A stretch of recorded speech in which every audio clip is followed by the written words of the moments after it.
Well, it's great to welcome everybody here. First of all, again, thanks for joining us for our 2010 Industrial Affiliates meeting. We really enjoy having you here, and we hope you have a great day and a great evening with us as well. Today, it's a real pleasure to welcome Lyndon Rhodes to talk to us. Lyndon took over 2 years ago as the head of, for what's now the University of Washington Center for Commercialization. So this is a reboot of the Tech Transfer Office. I described that process to some of you this morning. So we're extremely excited to have Lyndon here. She's somebody who those of us in computer science and engineering have known for a couple of decades. She's a Seattle entrepreneur who was involved in a number of our startup companies in the 1990s and has been a friend of our department for a long time and a friend of the tech and entrepreneurial community in Seattle. It's a real change having an entrepreneur run a university tech transfer office. And what Lyndon's going to talk to us about today is a set of changes she's been making at the UW Center for Commercialization and how we all work with C4C to increase the flow of ideas and people and technologies between the University of Washington and companies. So Lyndon, thanks a million for joining us here today. Well, it's great to be here at this department. I've had so much affection for so long. I think the University of Washington has benefited greatly from the leadership of this department caring so much about tech transfer and tech transfer being done well here. And I wouldn't have wanted this job but for their passion for seeing it done well, and I wouldn't have had the opportunity, I think, to be considered for it but for them. So I've taken it with a grain of salt when, despite their tremendous general support, every once in a while, because they do care so much, there's been the inevitable flame email about our efforts. And it occurred to me as I was driving here today that maybe this invitation was the most lovely retraction, public retraction one could imagine.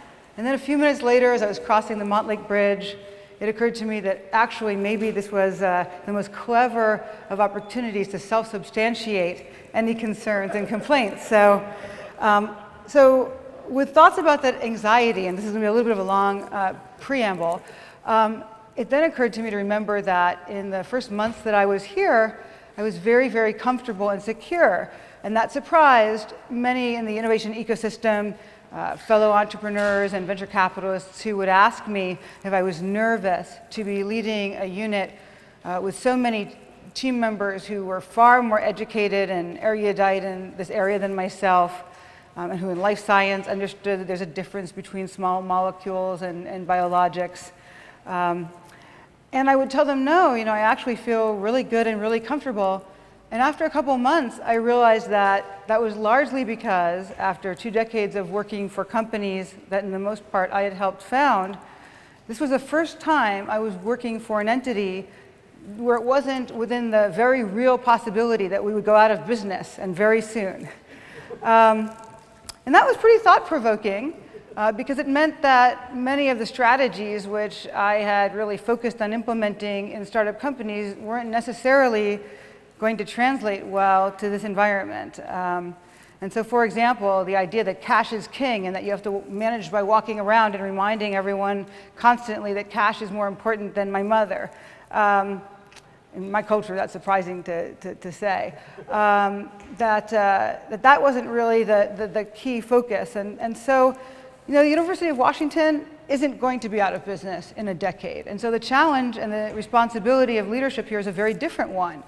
It's while we're guaranteed to be in business, there is no corollary guarantee that we will be as significant a force in the world, that our graduates will be prepared to contribute as significantly to addressing the major problems facing the planet and the country, that the research we do will have as great an impact as it does today, or as it might even more greatly in the future. And so our strategies have to really think about that issue instead of survival. And that's interesting to think about too, because in startups largely, or even in industry, much of the strategy is strategy and it's top down. And universities, I've figured out, are largely, and no one told me this until I was here, bottoms-up efforts by thousands of faculty with their own ideas and opportunistic. And so I think what's interesting about this effort is that it's one of the few that really thinks about the university strategically over the next decades and attempts to, in large degree and in partnership with many others, be tops-down and strategic.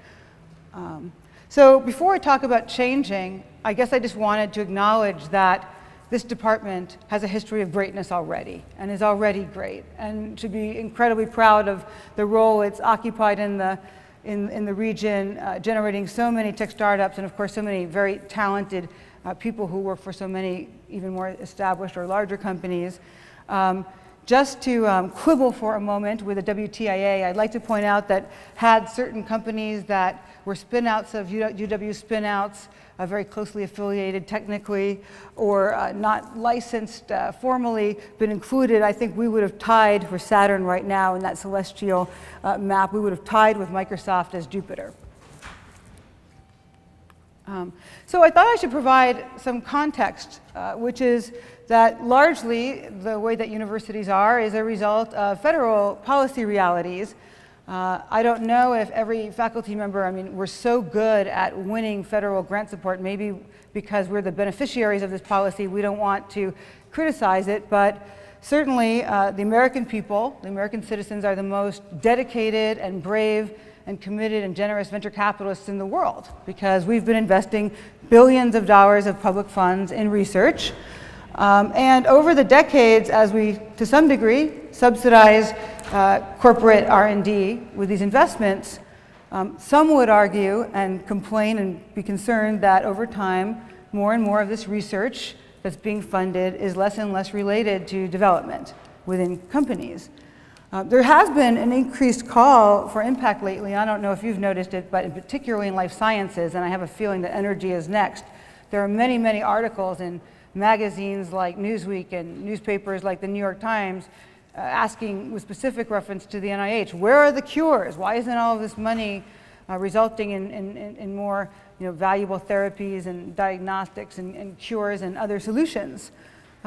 We all know that as a percentage basis of funding, of research funding, commercialization funds, SBIRs, and other funds are very, very low. And really, it is that federal policy which has created the valley of death that we all talk about so much, that very dangerous momentum crushing time between the ending of research funding and the moment when a company actually could have made enough progress to attract outside capital and outside risk. And the fact that SBIR grants, at least at this time, cannot be awarded to venture-backed companies, I think really leads to the very real possibility of adverse selection, where many of the best startups aren't eligible. Early on, when I was talking about researchers as, to some degree, running a business and being business people within the university, I think Ornazioni very wisely told me that this wouldn't culturally go over very well. So I'm not saying that researchers are business people necessarily and that they're running a business, but I will say that universities have to have a business model. And that is the change in this business model that I believe, and by the way, this is my individual opinion, is not necessarily universally or even majority subscribed to by other UW leadership, but it's my feeling that there's going to be a rapid change in funding, the funding model, and that's going to necessitate that rare, rapid response that sometimes takes place at moments of great necessity at even universities. Universities are funded largely by undergraduate tuition. And if you think about it, with the increase of online education being available, probably these 101 classes, Psychology 101, English 101, Spanish 101, calculus, initial calculus, are probably going to be the very easiest to offer in a high quality, value proposition way online. And so you have to think about what that's going to do to undermine this funding model. Ed Lazowska used a brilliant analogy. He said, when the internet came into being, many folks said that newspapers were going to be put out of business. And what they meant by that was that physical newspapers were going to be depopularized and wouldn't be able to compete with online either newspapers or news sources. And then several years went by, maybe even a decade, it didn't happen. And everyone said, see, it didn't happen. And then overnight, it did happen for a different reason. And the reason was that online media sources, news, became not the best way to advertise. And it turns out that the New York Times doesn't cost $1 to produce that you pay for it. It really costs something like $5 even for the weekly version, and it's subsidized for the consumer who still likes it by advertisement. And we like it, but we don't like it $5.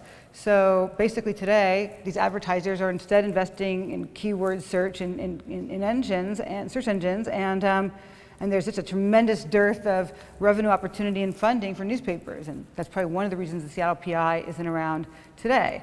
So you have to think about what's going to happen if one day overnight, despite the fact that so many in academic leadership are saying, see, online education isn't killing bricks and mortar, in-person education, it doesn't mean that there's not going to be a rapid shift at some point.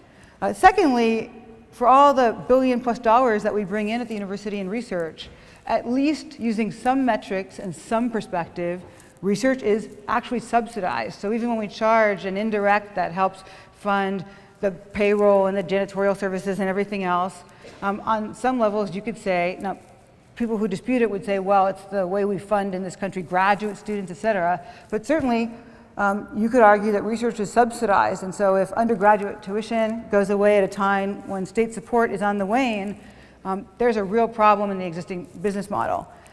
Collaboration with industry is minimal. And what I mean by that is that we love to talk about that $1 billion in research number here, but only about 3% of it. I love the fact that it's base 10 because it's the only reason I can do the math.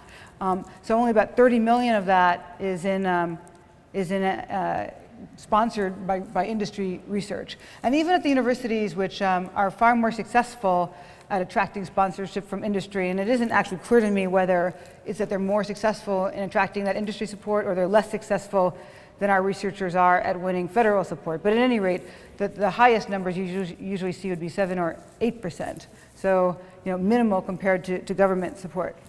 So if you believe that there's going to be a global market for online education and that we're going to be competing in a global market and not just with WSU or the regionals or community colleges for our positioning, then I would argue, and again, not everyone subscribes to this idea, that we're going to have to play to our strengths, and our international strengths completely reside in our tremendous reputation for doing research. So we should be emphasizing research and hands-on participation, integrating that with our undergraduate educational mission because that can't be replicated online, focusing on these higher level courses that rely on very senior science and technology faculty, and collaborating with industry. And so as I said in the I think subtitle to this talk, I really believe that a decade from now it'll be those universities that figured out the very complicated and thorny problem of collaborating successfully with industry and focusing to some extent on translational research that are more significant and important in the world. And I think that that's why the university and C4C really need to, as part of that, lead in creating a model or a solution for commercialization that actually works. And one thing that would solve is an interesting cultural problem. It's a trend here at the university, I think, to say that certain departments or schools are not exactly monolithically on board with commercialization, as if somehow the problem is that they aren't modern, or they don't care about impact, or they only care about grant-willing ability. But actually, in fact, it's because, to a certain extent, there are financial realities that they absolutely must live up to being able to satisfy. And unless the commercialization model financially contributes and works, they can't afford that culture that we'd like them to have.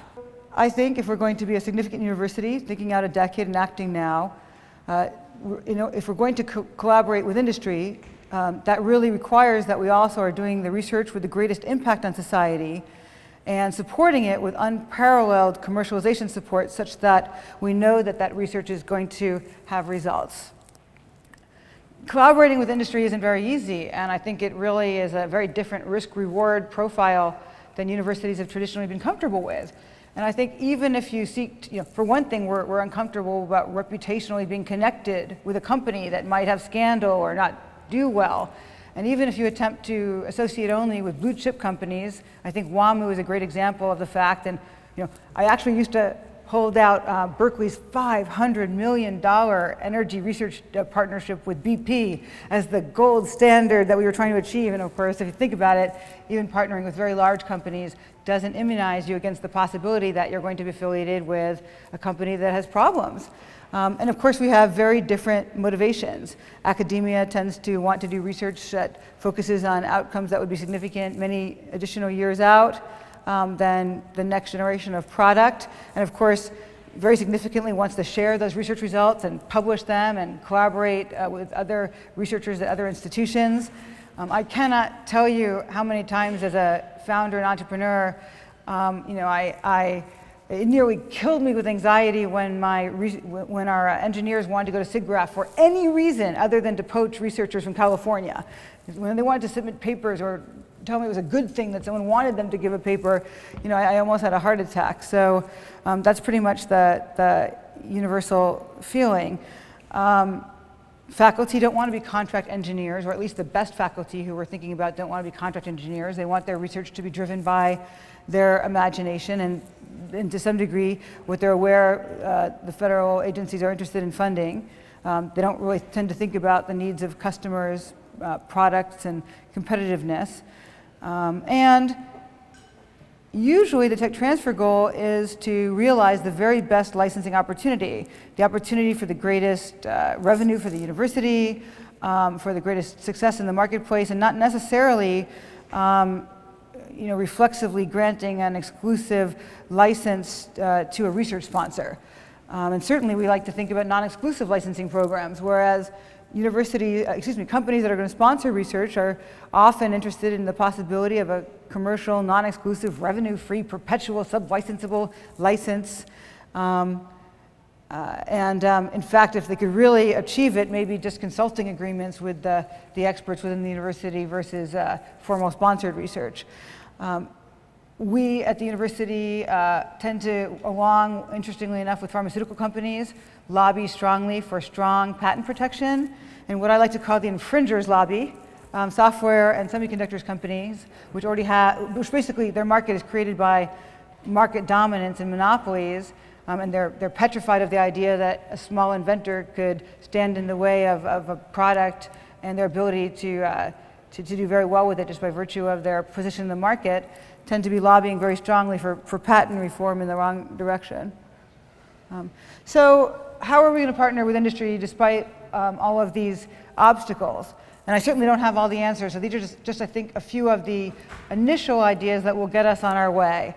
But the first thing that we have to do, and we have industry relations officers, an incredible new team of them here at the university, working with the College of Engineering, among others, and our office, is try to ensure that increasingly our researchers are doing the research with the greatest impact. And the Kaufman Foundation did a really interesting study a couple of years ago in looking at that complaint that academic researchers were increasingly working away from the D. And not surprisingly, they discovered that the single greatest factor that could influence more relevant research was exposure of academic researchers to their counterparts in industry. And so we, by hiring this group of industry relations officers, have a number of programs whereby we hope to increase general truck with the university, even beyond and before we think about sponsored research or dollars. Industry affiliate programs like today's, and consortiums around centers of research and interdisciplinary efforts by industry members who are very interested in seeing those research outcomes go forward.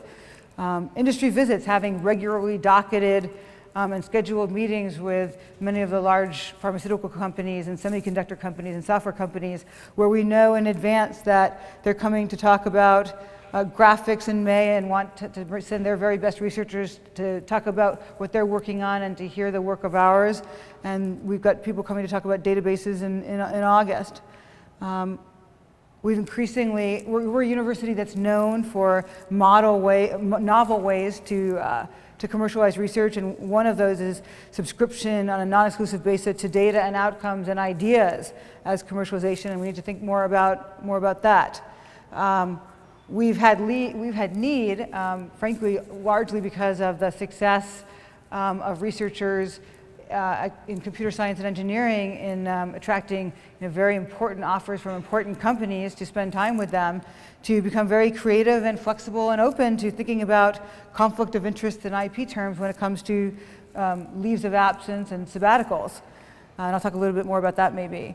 And then I think that one of the ways we can work around our differences in objectives and intellectual property needs with industry is to have sometimes what gives us, I think, a little bit of consternation because it isn't ultimately flexible, which is long-term partnerships with certain companies, like Scripps partnership with, for $20 million with a given pharmaceutical company, where because of the long-term nature of the relationship, their interests become increasingly aligned.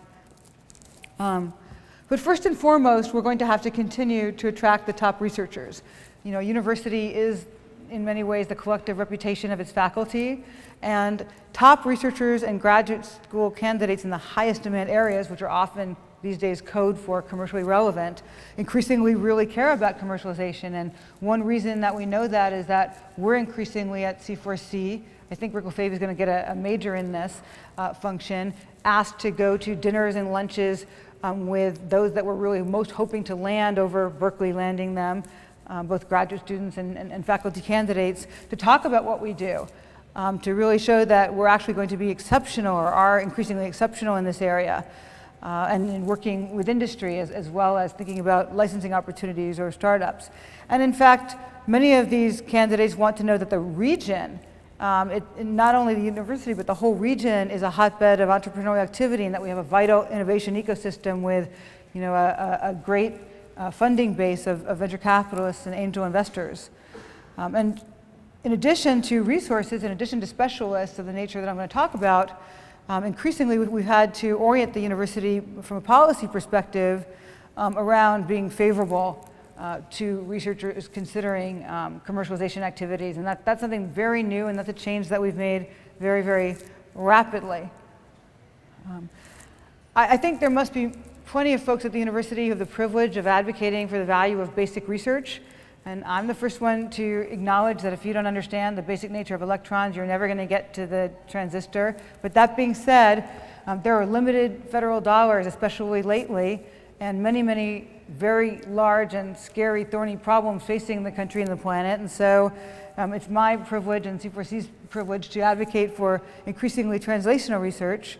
I think if we're going to see that here, we're going to have to some extent, when we have open faculty slots, have chairs who prioritize that in hiring and think not only about the visibility as to prospective faculty members' possibility and probability of winning research funding. I think the more we have successes in the lab next door, the more we're going to nothing motivates people like seeing their neighbor be successful. So C4C thinks about that a lot, that if we just focus on the 80-20 rule and helping a few researchers be massively successful, that will probably achieve more than any outreach program could, and inspiring other researchers to think more translationally about what they're doing. We need to have a revenue distribution model that rewards not only the individual researchers, but buys culture in a sense by rewarding departments and schools. It's a reality that faculty have to pick up more work when their colleagues engage in commercialization sometimes. Committee assignments and classes that they'd expected these entrepreneurial faculty to take on sometimes are abdicated on with very little notice. And so we really want to do what we can to have revenues flow to the departments and schools that encourage entrepreneurship. It's important that we manage to come up with ways of negotiating sponsored research with companies that increases the quality of the research in the eyes of the researchers and doesn't move it more toward contract research that they don't think is particularly novel or interesting. And ultimately, I think if we were good at this, of course, the holy grail is to increasingly have intellectual property development and impact considered in tenure decisions. So it may seem a little bit counterintuitive that one way to work with large companies is actually to scale up our ability to support startups and our focus on startups. But I think especially in a tight capital market where large companies are being judged and are very keenly aware of the fact that they're being judged on their quarterly performance, the alacrity with which acquisitions of non-profitable companies are made is not really what it used to be. And so often startups are actually step one toward what would have once upon a time been a license to Johnson & Johnson, in that these innovations require considerable investment before, after they leave the university, but beyond what they could achieve here, but before they would ever really attract significant interest in being part of a product or an acquisition by a large company. And of course, one benefit is that when you're thinking about a startup for a longer period of time, you have eligibility for internal support from our office and other sources, and you can be eligible for SBIR and other uniquely startup-directed sources of support. Phase 2 of SBIRs can be $2 million of non-dilutive capital, so it's very real-world material funding.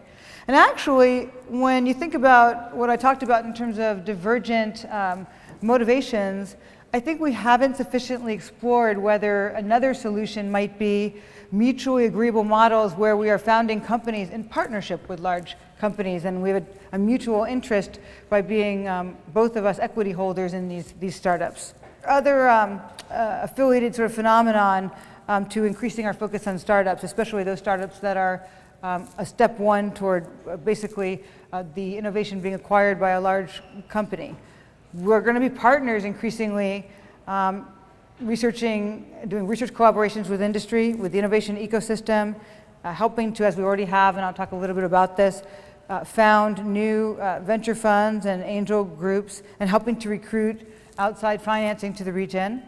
We'd like to believe that we're going to, by spinning out many more companies, contribute to critical mass, especially in nascent sectors like alternative energy, clean tech, and those that have struggled for a while to a certain extent to achieve critical mass life sciences.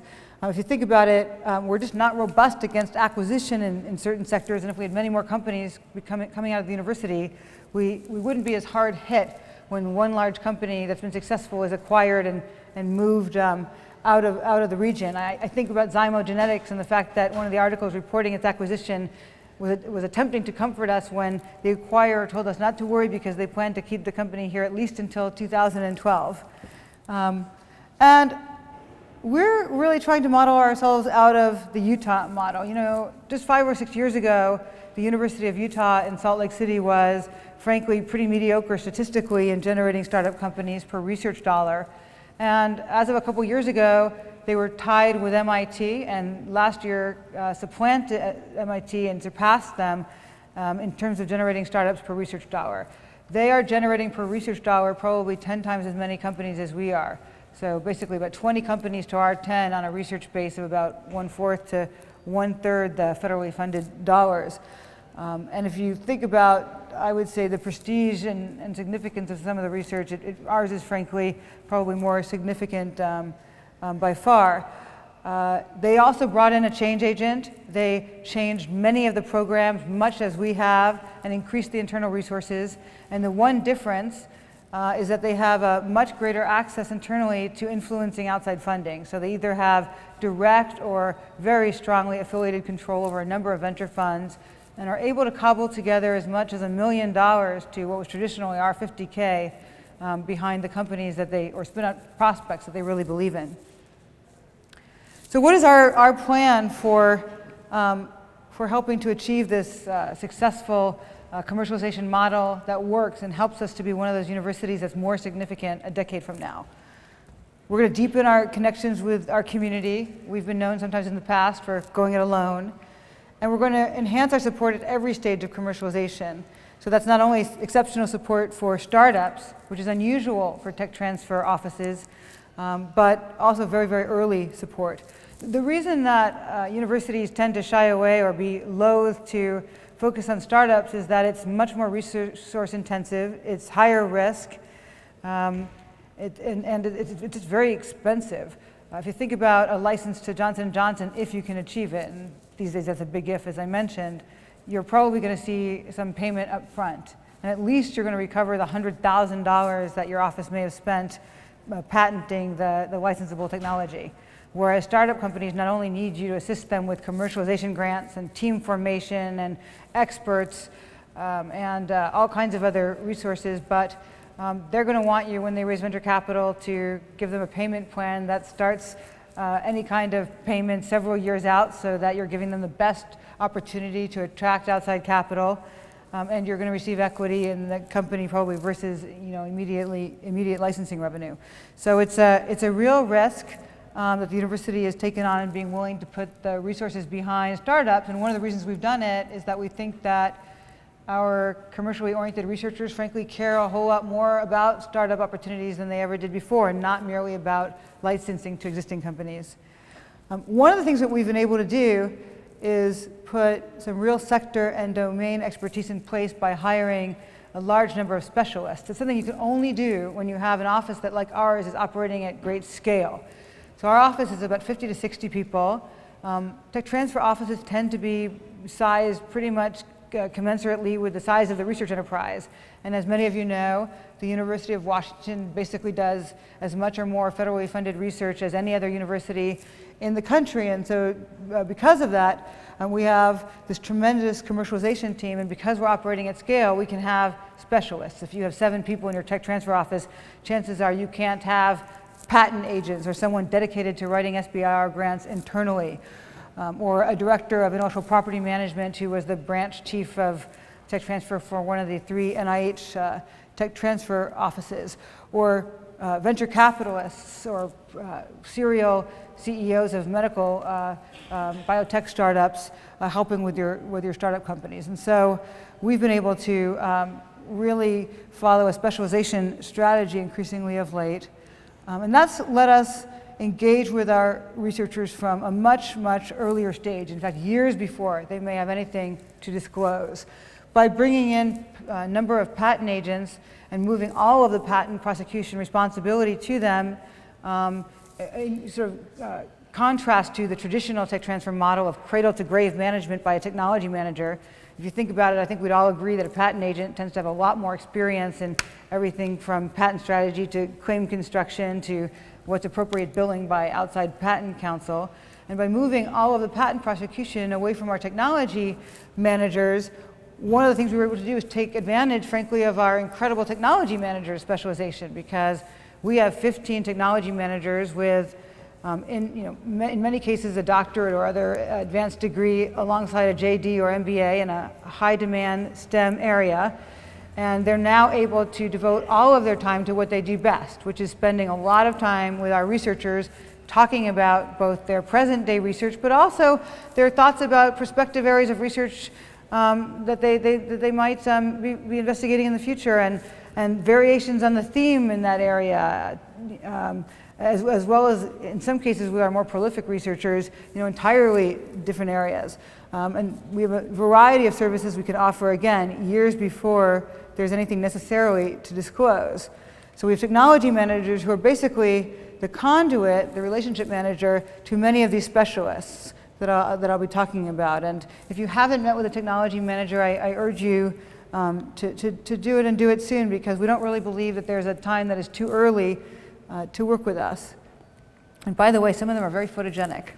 So as I mentioned, we've brought in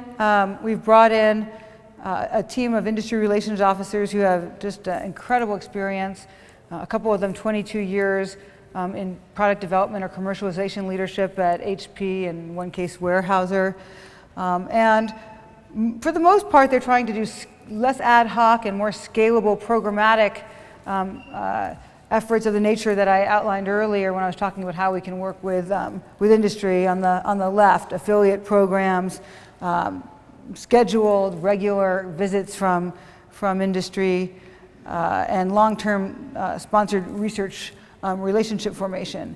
However, they're also available to work with individual researchers to identify companies doing internal research in similar areas of focus, and to help you consider that companies holding foundational patents might actually be not obstacles, but ideal partners, collaborators, and sponsors. And then to really encourage revolving doors. And we're very lucky that the Dean of the College of Engineering spent 10 years, a decade, working in ultrasound development at GE, and really understands the value of a revolving door. There are other parts of the university that really want a researcher within the university to decide what they are. Pick and stay that thing. And so So we've got a team that is really here to facilitate the opportunity to work in industry, be exposed to product development and real customers' needs. We have a group of specialists in intellectual property management. We have a hotline that's really not so much for asking questions about your individual research and the intellectual property landscape around your area of work, but for asking immediate questions when you need to know basics in patent law. What constitutes disclosure if you're giving a talk in 2 or 3 days, or even, and it happens, tomorrow? What constitutes enablement if you're thinking about whether you'd qualify for a provisional to fix your date of conception? And so we can answer those questions in real time, basically. And we can also help you because we have, again, at scale, in-house specialists, years before development, get a sense of the comprehensive IP landscape in which you're working, where there's blocking foundational IP, where there's technology white space. We can help you think about strategy in pursuing intellectual property as the result of your work. And also, later on, really work with you to figure out who the exactly appropriate outside counsel would be, people you're going to feel really have the specific domain expertise that's going to make you most comfortable thinking about claims. I hope that you'll love to hear that we love conflicts of interest. And what do I mean by that? Well, the last thing we'd want to do is prevent them, because I think that they're completely inherent to doing the best work here at the university and creating the startup companies with the best opportunity for success, and making sure that our faculty and graduate students enjoy all the opportunities they could enjoy anywhere else and more.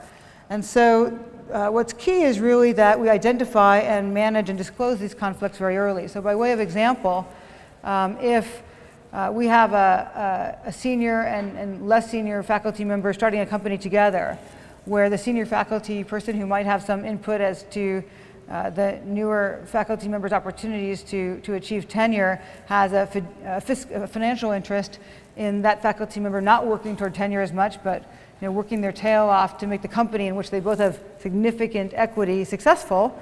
We disclose that. We appoint a third party or a third party committee to be available to talk about it if anyone has concerns. And we're not in a position of telling someone that they don't have the right to be involved in this and that they can't help the company that really needs their intellectual contribution. So we're really available to be very supportive, to tell you that we have ways of managing conflicts of interest, and we're supportive of the goals that these conflicts of interest usually are generated by. As I said, we've put together a crack team to support startup creation. And it's very interesting because I think that we tend, especially given the successes at CSC, frankly, to conceive of startup companies as usually being generated by repeat serial entrepreneurial faculty who have a very crystallized idea and understand the direct application of said idea and its value to the world. And yet, I think when you look at universities that are generating companies at a greater or more prolific at doing it, often it's really more of a team approach where industry experts and entrepreneurs in residence are brought in to think about with researchers what they're doing and think about whether there might not be an application for the technology, perhaps, or an application that has a much greater market than the one that was being contemplated. And so at any rate, we have a number of services that we provide, everything from thinking out the opportunity and whether it's worthy of going forward, starting to think about who should be leading the company, how we can recruit them, how we can help you, or as an office, raise the money around that idea, and of course put together the verbal pitch, which has become the mode where, thank God, it used to be the tome of business plan with the inevitable 29 pages of business model and the hockey stick. Thank God today that's not usually desired by the folks that you're pitching.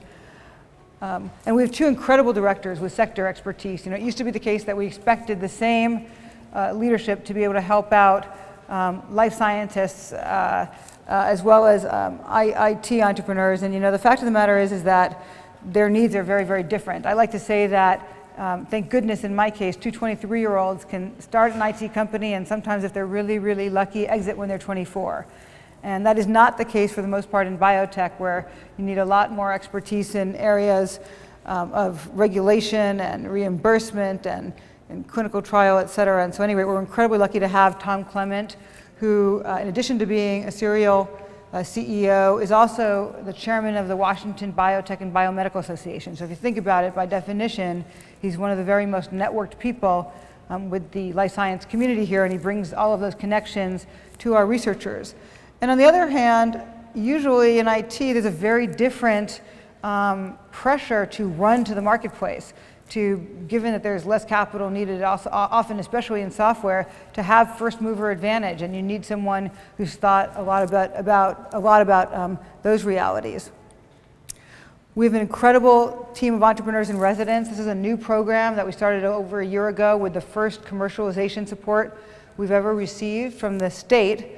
And it's a program where we've been able to bring really pedigreed people into the university. I think that Ed could corroborate that Ken Meyer is just a wonderful person to have working within CSE. He's the former executive director or CEO of the Washington Technology Industry Association, which used to be the WSA for those of us who've been around for a while. And a number of other folks who are really, really well known and who are generously spending a lot of their time thinking about the research that's going on here. And we actually have a flexible opportunity when it comes to that budget, where we think that something is very promising. We can actually, instead of hiring an entrepreneur at large who's looking for the next opportunity and turning over rocks themselves, we can actually hire someone specifically targeted to work with researchers around a specific pre-identified opportunity.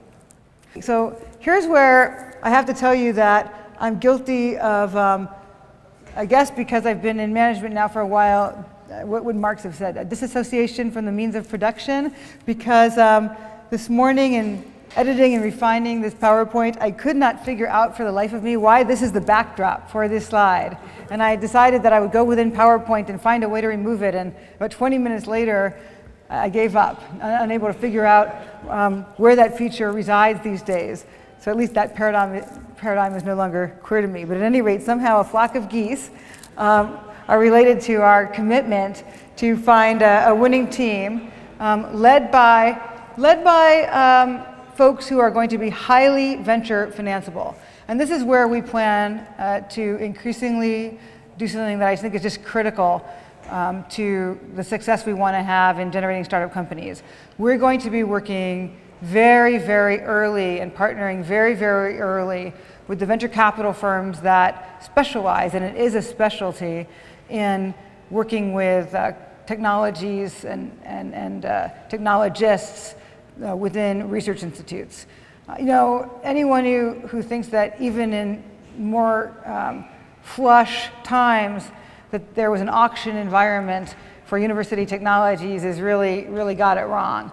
And most of the companies that have come out of the University of Washington, and with rare exceptions, other universities, have really made it out because they were venture capitalists who sometimes spent years getting to know researchers and becoming comfortable with a research area and helping them think out what their next research experiments might be if they were to not only move their research ahead, but begin to reduce in some way technical risk.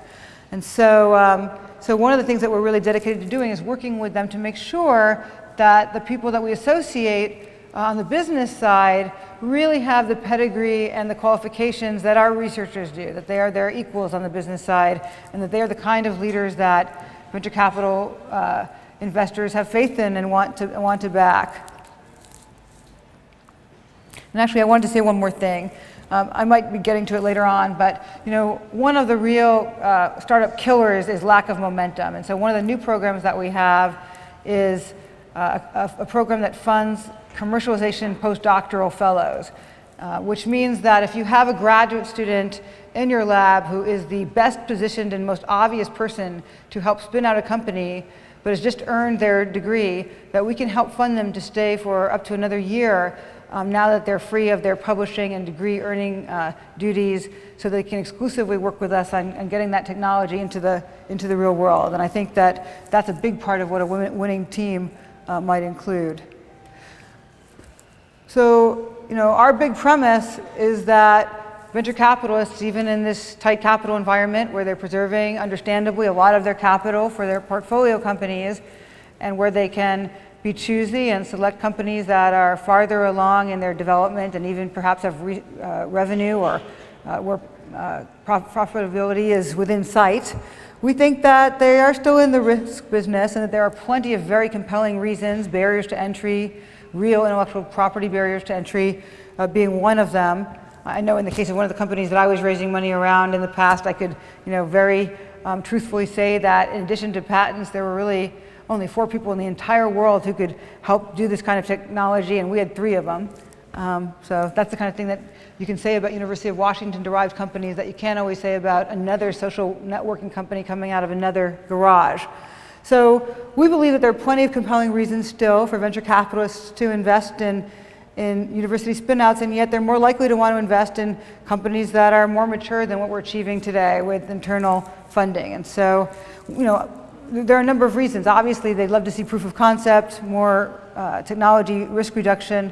But I think a larger part, maybe even still, is that venture capitalists aren't only spitting out a clichéic axiom when they say that to them, team is as important as the technology or the opportunity.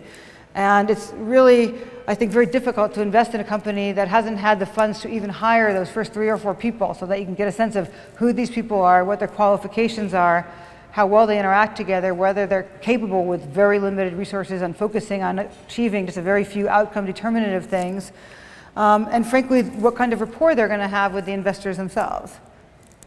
And yet we have this gap funding challenge to getting to the point where the companies that I mentioned are presenting that kind of more mature opportunity. And despite many noble efforts, I think we still have it. We have worked with a number of outside organizations, I'll talk about that, to create additional venues for raising money. We've put together new angel groups. We've certainly internally managed to coalesce almost all of the internal funding so that we're cohesive and organized and integrated and largely concentrating funding on the most promising opportunities. And yet, probably because when you look at the Valley of Death, many of you have seen this slide a million times, while we're doing more to move across the valley this way, as I mentioned, venture capitalists have moved a little bit that way, and so the gulf is still basically as wide. We have many internal resources that we apply today to create more mature companies than we did in the past, when basically what we could offer was a $50,000 commercialization grant with very little ongoing involvement from our office. Today, our finalists for commercialization grants, which can, in some cases, be for significantly more money, are the result of a project team with entrepreneurs in residence and MBA students earning credit for researching the market opportunity and the go-to-market strategy, and patent agents looking at the IP landscape, and technology managers doing a lot of work to help define the project, creating these milestone-driven phased projects. And so just the nature of the work and the chances that they represent the very most promising projects is entirely been revamped. This is a program that the commercialization grant program that we carry out with support from the wonderful WRF. And we've teamed with many outside organizations to bring more resources to bear. So in every different category. See, now that backdrop of like green and early stage seed is like more appropriate, I think. We still work very closely with the early stage venture firms in town. I know that representatives from Madrona are here today, and they have an incredible history of having backed some of the companies that I was lucky enough to be affiliated with, and that came out of this department, and that are coming out of this department, even very recently. The Alliance of Angels has the luxury of starting to fill the space that venture capitalists have left, and also think about more mature companies than angels have traditionally looked at. And so we partnered with the Tech Alliance to create a very similarly structured innovation showcase that has showcased many University of Washington technologies, technologies that we feel are either about to spin out or appropriate for spin out. And a number of them have been financed or found financing in that venue. And then we worked with the WBBA and the WRF to found an angel group specifically around medical devices, since so many who made their money in IT and are happy and comfortable investing in the same leave the room as soon as they hear the acronym FDA. I'm one of those. I know what I don't know. And you really need to get a group of life science experts in the room before they feel comfortable reinforcing each other and making investments. And lastly, because God loves a child who has their own, and we really want to be spinning out companies at scale, and not only putting together with all of our programs, commercialization, postdoctoral fellowships, commercialization grants, patent support, and other prototyping funds can now be much more, even I think, approach $300,000 of internal support, making companies more mature before they ever attract any outside funding. Not only can we write SBIR grants for our researchers, but we'd like to be in the position of cutting that first check and starting that outside investment momentum. Yeah, and so last slide, Ed. And so I think we have commitments right now for $13.5 million of the $20 million that we're seeking to raise. And if we're successful, the University of Washington would have the premier #1 student managed university affiliated venture fund in the country. Lastly, I just want to say that that's only one, and everything else we've done is only one one step toward what we think is the future that we're going to have if we're going to be at the vanguard of research universities, and that's a UW Research Park with all of these different entities present, incubator space, venture capitalists, and of course College of Engineering departments and commercialization offices in a vital zone around the university. And so the university is taking action and has quietly put down options on buildings, and this is very real. So thank you for hearing me out. We've got a number of people who work in our office in the room, and I hope that during the reception you'll search them out and begin a dialogue. And I want to thank again CSE for their passion for commercialization and for seeing, I think really inspiring many of the changes that we've been able to carry out. I have a quick question for you. It sounded like from parts of your talk today that you were, I heard it sounded like you were de-emphasizing, if not even sometimes demonizing, relationships with larger industrial research organizations. There's a lot of emphasis on startups, and you mentioned affiliates programs and things like face-to-face meetings, but I wonder what your vision would be for sort of more substantial interactions you would see with larger industrial research organizations, or what form you would imagine those taking in the future. Well, I think not to punt, but I will say that one of the reasons we've brought in such a crack team of folks with so much experience in senior roles in very large companies is to help us figure that out by practice, because I don't think that there's a lot of gold standard out there to emulate. And that being said, there are some. So there are universities which have chosen to enter into very long-term partnerships for big dollars with individual companies. That's certainly an option. Actually, I think most of what I was saying is that we need to work much more closely with industry, find ways to collaborate, find out what they're working on internally, have them talk increasingly to our researchers so that they can do the same. And where I've thought about startups, it's largely because I believe that it's still the case that these technologies are so early that often you need a startup as a path toward the technology being integrated into a larger company. I don't see so much that these are going to be companies that end up going public as go-forward companies ultimately. If that's part of the answer at any rate. Okay, thanks. Yeah. From our point of view, lots of C4C's time goes into helping us work on new relationships with Microsoft and Intel and licenses with established companies. So I see there being a great balance, actually. And actually, I'm going to challenge our office and our new IRO team today to think about doing what we're able to have more industry representation in this room next year. I think that would be exactly our sweet spot of engagement. So actually, I didn't intend for this to be a follow-on question, but I guess it kind of is. What are your thoughts about the Berkeley BP arrangement? Is that something that can work? Is it working? Obviously, it's kind of hard to tell at this point because the products are few years into the future, but can other universities emulate that? Is it a workable model? What are some of the pitfalls, I guess? Because there are some concerns that, BP is going to grab all the technology and we won't get the due benefits.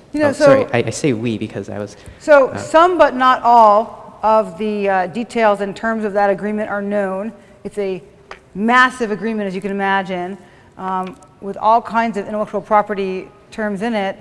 And I think that universities have to decide if they're willing, in order to work with industry, to, in some cases, dedicate some intellectual property rights, or at least, first right of refusal, et cetera, to sponsoring companies, especially those that they're going to be working with for a long time. I think one very real risk of doing that is that you might diminish your chances of attracting the very best researchers in the world if they feel that that will unreasonably restrict their opportunities. And of course, as I said, no great researchers, no great inventions. On the other hand, one fascinating and maybe unforeseen result of that BP deal was that because they were then positioned to be the expert institution in the subject area, they won a tremendously large, I can't remember, was it $100 million center from the Department of Energy very soon after that. And so there was tremendous follow-on benefit.